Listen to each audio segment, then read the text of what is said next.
We are talking about weddings again with Larry Williams, president of the Northern Nevada Bridal Association and owner of the Reno Tahoe DJ company. Thanks for coming in, Larry. Thanks for having me back. Let's talk about timelines when people are planning their wedding. Okay. What do they have to think about? Timelines are really important, and if you're working with a good wedding coordinator or wedding planner, they'll help itemize the different things on the timeline to keep you and all the other vendors on track. They're very important, and wedding coordinators serve a great purpose in keeping that timeline going and keeping things in order.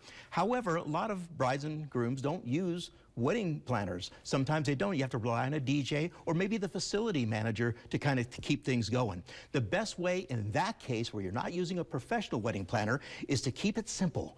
Keep it down to 2 specific times. There's 2 hard times that are important in every wedding. One is the ceremony start, and one is the start of dinner. Everything else will work as an order off of those. So if you have a hard ceremony start of a certain time, you know where the cocktail hour is going to be, where the grand entrance is going to be. It's going to follow. And then a hard dinner start. After dinner, you have your toast, your cake cutting, first dance. That will all follow as in order. And you got to think of weddings this way.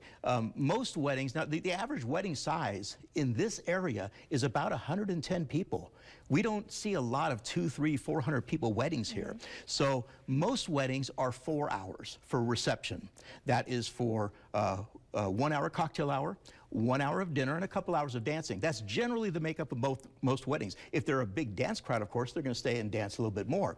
On the front end of that, you have the wedding ceremony. Ceremony only takes 15 minutes, but wedding couples should plan on about an hour for the ceremony because of the pre-ceremony music beforehand. You want about a half hour of pre-ceremony music because that's when the guests, that's their arrival time. You want them walking into a celebration that's about to begin. So you have pre-ceremony music for the first half hour, then the ceremony itself, and some recessional music for that second half hour while they're transitioning from the ceremony area over to where the clubhouse or wherever the reception will take place. So think of your wedding as a 4 or 5 hour event. That's a great tip because I think it can be overwhelming when planning out the timeline. You might think that you need a bunch of different times you need to hit. If you just have a couple hard times, it takes the stress out of it. Oh, yeah, and that's the important thing, is to keep it simple. No timeline is ever followed to the actual minute. It never happens, okay? But coordinators do a great job in keeping it close. But the important thing is the order. So have those 2, if you're not working with a professional coordinator, keep those 2 hard times of ceremony start and reception or meal start, and then everything else works as a schedule off of that. Larry, whenever you're here, we like to ask you a question at the end to kind of learn something about weddings. You know so much. Talk about wedding send-offs. Do people still do those? Yeah, they do. And the best way to do that is you want to end your wedding on a high note. Now, I often get couples who call me and say, well, we have the facility for 10 hours, so we need a DJ for 10 hours. No.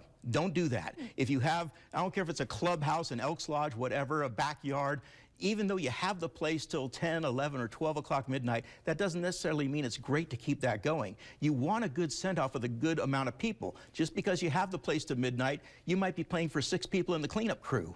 No fun. The people are going to remember, the guests are going to remember the last thing that was exciting and fun for them, and give them a good send-off towards the end of the evening. Now, depending upon where you're at, we don't use a lot of sparklers out here. We don't use bird seed anymore. So there's, different venues have different things that you can and cannot use. But for certain, you can use a farewell dance, maybe a slow dance, get a circle of family and friends, everybody gathered around, then ended with a big upbeat dance song. You can send them out through a tunnel of love thing. If you have everybody lined up, they can have those LED lights or something while your photographer grabs that. There's many ways to do a great send-off, but end it when you got a good amount of people there, not for 6 people in the cleanup crew. Well, we always learn so much when you're here. Thanks so much for coming. Thanks for having me back, Denise. Cheers. Yeah. We'll be right back.